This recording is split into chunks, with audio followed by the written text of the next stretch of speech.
I'll be presenting my research on representations of gender, of race, and of sexual identity in children's literature. These socially constructed ideas are presented to children early on in life, and they are presented as soon as we are born.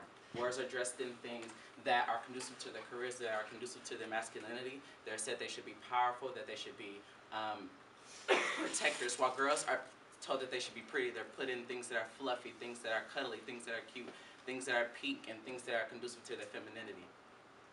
But of course, these socially constructed ideas that are presented do not stop. In fact, they continue when we go to school. So in Rethinking Gender by Glenda McNaughton, she discusses a discussion between a preschool teacher and his friend. Juan wanted to present these books to his preschool students, books that were gender neutral, that said that girls can do the same things that guys can, and guys can do the same things that girls can. But his friend Penelope suggested that maybe the things that these ideas of socially constructed ideas are only in the brains of adults, and maybe it's too soon to present these ideas to children because they don't understand them. I conceded to what Penelope was saying because I didn't think that children were old enough to understand what was going on. But I soon realized that children do understand these things, and I understood, and I believed that they were able to understand this when my sister told me who could and who could not paint their fingernails. That's my sister. So one day, I was putting a clear coating of fingernail polish on my fingers to keep them from chipping, and she walked in and she said, "What are you doing?" before adding, "Only girls are supposed to paint their fingernails." So I came to the conclusion that maybe children are able to understand these socially constructed ideas. But I was a little shocked because I didn't know where she was learning these ideas, because my mom raised us on ideas that men can do the same things that women can, and women can do the same things that men can. So I was a little confused as to where she was learning this. But I realized 6 months prior to this, she started school. So, so I came to the conclusion that maybe she wasn't learning the things that she was learning at home. They were being challenged by the things that she was learning at school. Or more specifically, she was learning them in the books that she read. So in 1972, Susan Zablinsky did a baseline study to research the ways in which women and men are presented in children's literature. What she looked at were Caldecott books, and these are books that are known as the most distinguished American picture books in children's literature. There are Caldecott Medal winners and Caldecott honor winners. She looked at Caldecott winners from 1940 to 1971, and what she found was that men outnumbered the women. And she also saw that women were seen as more submissive, and the men were seen as in the more dominant roles. But in 1950s, between the 1940 and 1971 range that she looked at, in the 1950s, they were seen as a golden era. This is what she called it the golden era for women, because this was the decade in which women outnumbered men in a single given year. So there were 4 years in which the women outnumbered the men. But this does not necessarily mean that the women were seen in more dominant roles. They were still seen as submissive. So in the 1950s, there was an all-time high for women in children's literature. They outnumbered the men. But in the 1960s, there was an all-time low. This was the decade in which women were at an all-time low as compared to the 1950 decade. Some people think that it is due to the second wave of feminism. During this time, women occupied 2/3 of the new jobs that were in the workforce. By doing this, by occupying 2/3 of the new jobs in the workforce after World War II, it shows that women were capable of doing the same things that men were capable of doing.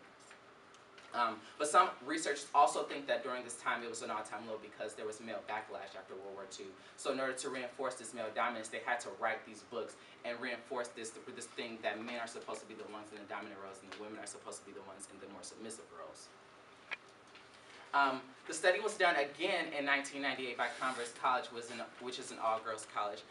They looked at the books from 1972 right after Zablinsky's study, and from 1997, the Caldecott winners. So they expected there to be a big change because of passing of Title IX by Congress, which encouraged sex equity in education. But still, the men outnumbered the women. And still, the women were seen in more submissive roles, and the men were seen in more dominant roles.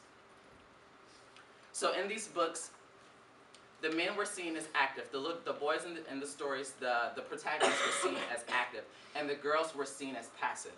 The men were in more adventurous and exciting roles, and the girls were immobile and indoors, and they were serving, while the boys were leading. The boys were wearing clothing that did not inhibit their movement. So they were able to be adventurous because they were able to wear pants, as opposed to the women or the girls in the books who were wearing dresses. They were serving, and they were supposed to be pretty, and they were supposed to be, well, stereotypically pretty because of the dresses and the skirts that they were wearing. So it prohibited any adventurous activities. And of course, the girls were serving. Also, what they found was that there was a sense of camaraderie between the boys in the books. So if the protagonist was able to overcome a challenge, it was because he was backed up by his male companions, as opposed to the girls who were by themselves. It was rare to see a girl working with other girls. They were usually by themselves, serving the men. So what does this mean for boys, and what does this mean for girls, knowing that there are books that say that girls are supposed to do one thing and boys are supposed to do the other thing? Well, it means that the boys are assimilating these ideas, and they're coming to the conclusions that men are supposed to be the ones who are in the dominant roles. These girls are not being exposed to ideas that women are known for their achievements. They're being exposed to women who are known for their beauty. In regards to race, there was a 1984 study by Kira Porofsky that looked at the misconceptions of different racial groups in these books. She looked at physical appearance, she looked at the language of jargon, or the status in the community. What she found was that there were a lot of misconceptions that were most apparent in the African American communities in these books. There was also a 1992 study that said that some of these books even failed to have minority groups in these books. And if there were, none of them were in the dominant roles, or none of them were the main characters or the protagonists of these books. For sexual identity, researchers presented this word that I had just learned called queer theory, and it talked about how children are affected, the thoughts of children are affected, and the ideas that they the ideas or children's viewing of these socially constructed ideas are affected by male dominance or heterosexual norms. So they're not able to adapt or learn about these ideas because they're so used to ideas about the heterosexual norm. And because there are not many books that go beyond the normal mom and dad family composition. So they're not being introduced to ideas from what they already are used to. Patty Schwartz, who is a researcher and also was a preschool teacher, she urged early interrogation because in a study she said that there are, from looking at the students that she saw that the male students were jeering other boys because of the fact that they didn't act like the normal or the stereotypical masculine type of boy.